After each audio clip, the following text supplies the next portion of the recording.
আসসালামু আলাইকুম বন্ধুরা, আজকের ভিডিওটা কিন্তু একটু অন্যরকম হতে চলেছে। কারণ আজ আমরা শহরের ব্যস্ত রাস্তা ছেড়ে গ্রামের বুকের ভেতরে, যেখানে রাস্তার দুপাশে সবুজ, পুকুরের জলে আকাশের ছায়া, আর চোখের সামনে দেখা যাবে গ্রাম বাংলার চেনা সেই মাটির গন্ধ মাখা জীবনযাপন। এই যে সামনে যে রাস্তা দিয়ে আমরা এগিয়ে চলছি, এটি মেইন রোড, আর এই রাস্তার পাশেই রয়েছে আলীনগর গ্রামের এক টুকরো।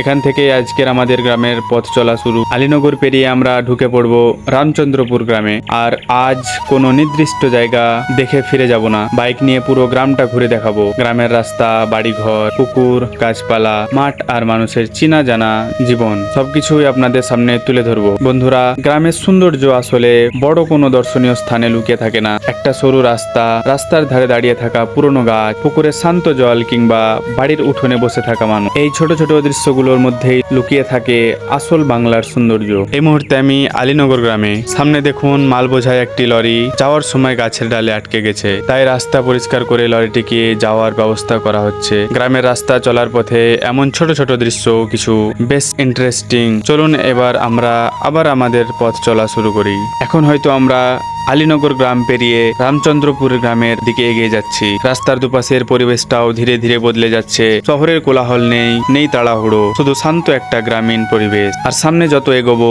ততই আপনাদের দেখাবো এই গ্রামের ভেতরে আসল চিত্র। তাই ভিডিওটা একদম শুরু থেকে শেষ পর্যন্ত সঙ্গে থাকুন। কারণ রামচন্দ্রপুরের কোন পথে গেলে কি দেখা যায়, কোথায় রয়েছে গ্রামের সুন্দর পুকুর, আর গ্রামের প্রকৃতি ঠিক কেমন, সবটাই আজকের এই পথ চলাই আপনাদের সঙ্গে ভাগ করে নেব। চলুন তাহলে সামনের দিকে এগিয়ে যাওয়া যাক। দেখা যাক রামচন্দ্রপুর গ্রামের কি কি সৌন্দর্য আমাদের জন্য অপেক্ষা করছে। এখন আমি আলীনগর গ্রামের একেবারে ভেতরে চলে এসেছি। চারপাশে কাঁচা পাকা বাড়ি, মাঝখান দিয়ে গ্রামের রাস্তা, দুপাশে বর্ষা সবুজ ধানের জমি, সব মিলিয়ে একেবারে মন ছুঁয়ে যাওয়ার মতো পরিবেশ। এখানে রয়েছে একটি মিশন ও ছোট প্রাথমিক বিদ্যালয়, পাশাপাশি ছোট বাচ্চাদের জন্য রয়েছে সেন্টার কেন্দ্র।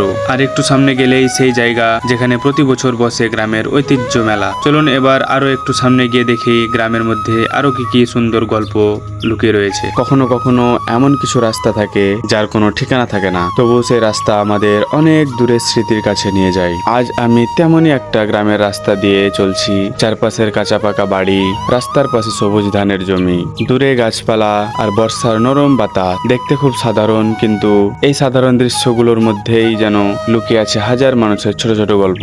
ভাবুন তো, এই পথ দিয়ে হয়তো কখনো কৃষক সকালে জমিতে যায়, কখনো শিশু স্কুলের পথে দৌড়ায়, আবার সন্ধ্যায় কেউ বাড়ি ফিরে সারাদিনের কাজ শেষে। আর একটু সামনে যে জায়গায় প্রতি বছর মেলা বসে, মেলার দিন হয়তো এই শান্ত রাস্তাটাই মানুষের হাসি আর আনন্দে ভরে ওঠে। আজ মেলা নেই, মানুষও কম, তবুও মনে হচ্ছে এই রাস্তার প্রতিটা বাঁকে যেন পুরনো কোনো গল্প অপেক্ষা করে আছে। তাই আজ শুধু গ্রাম দেখতে বেরোয়নি, চলুন এই গ্রামের পথ ধরে আরো কিছু গল্প খুঁজে নেই। হয়তো এই গল্পটা আমার নয়, গল্পটাই গ্রামেরই গল্প, সেই দিনের গ্রাম। আজ গ্রামের এই পথ দিয়ে যেতে যেতে একজন বৃদ্ধ মানুষের সঙ্গে দেখা হলো। বয়স অনেক, কিন্তু চোখের দিকে তাকাতেই মনে হলো এই চোখের মধ্যে যেন একটা গোটা গ্রামের ইতিহাস জমে আছে। আমি তাকে জিজ্ঞেস করলাম, কাকু, এই গ্রামটা কি অনেক বদলে গেছে? বৃদ্ধ মানুষটা হেসে বললেন, বদলে গেছে বাবা, অনেক বদলেছে। তারপর ধীরে ধীরে বলতে শুরু করলেন, যখন আমি ছোট ছিলাম তখন এই রাস্তার ছিল মাটির, বর্ষা এলে কাদা হয়ে যেত, আর শীতের সকালে এই পথের উপর শিশির জমে থাকতো। আমরা খালি পায়ে স্কুল যেতাম, পুকুরের ধারে বসে বন্ধুদের সঙ্গে গল্প করতাম, আর বিকেল হলেই মাঠে ছুটে যেতাম। তিনি একটু থেমে চারপাশে তাকিয়ে বললেন, তখন বাড়িঘরও কম ছিল, কিন্তু মানুষের সঙ্গে মানুষের সম্পর্কটা অনেক বেশি ছিল। কারো বাড়িতে ভালো কিছু রান্না হলে পাশের বাড়িতেও তার ভাগ যেত, আর বিপদ হলে পুরো পাড়া পাশে দাঁড়াতো। আমি জিজ্ঞেস করলাম, তাহলে এখনকার গ্রামের সঙ্গে সেই গ্রামের পার্থক্য কি? বৃদ্ধ মানুষটা মৃদু হেসে বললেন, এই রাস্তা পাকা হয়েছে, বাড়ি বড় হয়েছে, জীবন অনেক সহজ হয়েছে, শুধু একটা জিনিস আগের মতো নেই, সেই পুরোনো দিনের একসঙ্গে থাকার সময়টা। কথাটা বলেই তিনি কিছুক্ষণ চুপ করে রইলেন, তারপর বললেন, তবে আমি খুশি, কারণ গ্রাম বদলালেও এই মাটির গন্ধটা এখনো একই রকম আছে। বর্ষার ধানের জমি যখন সবুজ হয়ে যায়, তখন আমার মনে হয় আমি আবার সেই ছোট্ট ছেলেটা হয়ে গেছি। বন্ধুরা, বৃদ্ধ মানুষটির কথাগুলো শুনে মনে হলো একটা গ্রাম শুধু তার বাড়ি ঘর তৈরি করে হয় না, একটা গ্রামের আসল পরিচয় লুকিয়ে থাকে তার মানুষের স্মৃতিতে।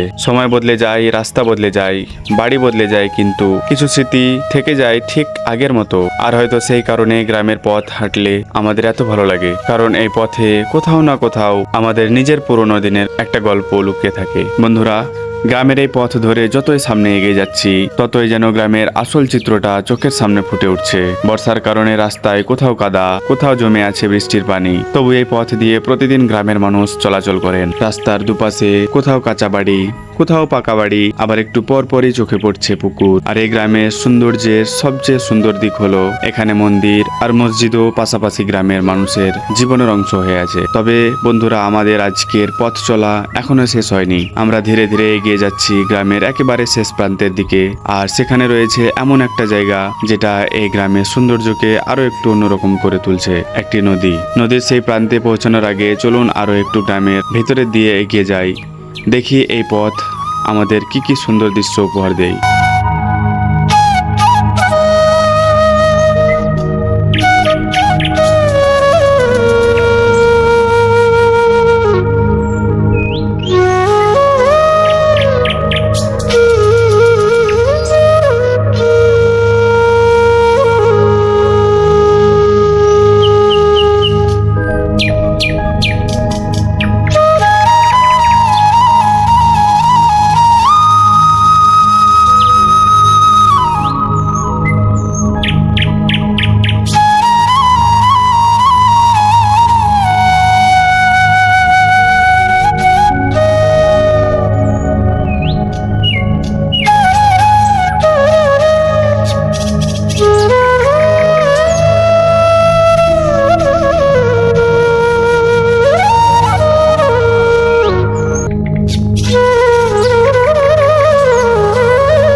এখন আমরা গ্রামের একেবারে শেষ প্রান্তের দিকে এগিয়ে চলেছি।